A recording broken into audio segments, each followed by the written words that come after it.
To sew the ears, first I've cut out 4 pieces of flannel. I'm going to put 2 together, good to good, put a pin in the middle to hold it. I've threaded my machine, and I've also put on a clear foot. I recommend using the clear foot for craft seams because a craft seam is only sewn at 1 centimeter. It's a smaller seam. So you put the foot down right on the edge of the fabric, needle down, making sure the needle is going into fabric. Go a few stitches, reverse a few stitches, and sewing this small seam, I'm going to stop at the top, needle in, lift the foot, and pivot because it's a corner. Foot back down, making sure the foot is on the edge. Now I'll take out that pin since it's in my way. And I just keep turning the fabric, no matter the shape, trying to keep it by the 1. Get to the end and reverse a few stitches, never going off the edge of the fabric.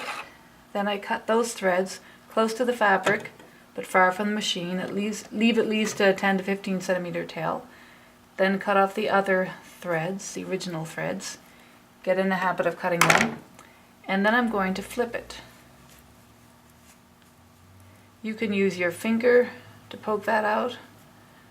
You can also grab the little pointer, that little wooden stick, to help you get that corner out.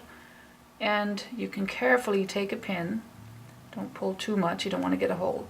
But make sure you do get that little corner out. You could trim it first too if you found it was too bulky. And then you're going to take stuffing, just a little bit at a time, poke it in,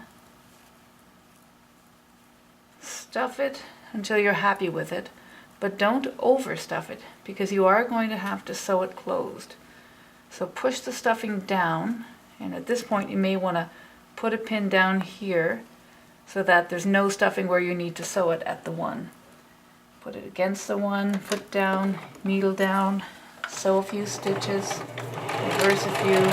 Now I can take that pin out and just hold it down with my finger and sew that ear closed. Do the other one the same way, no matter the shape, until you have 2 sewn, stuffed, closed ears.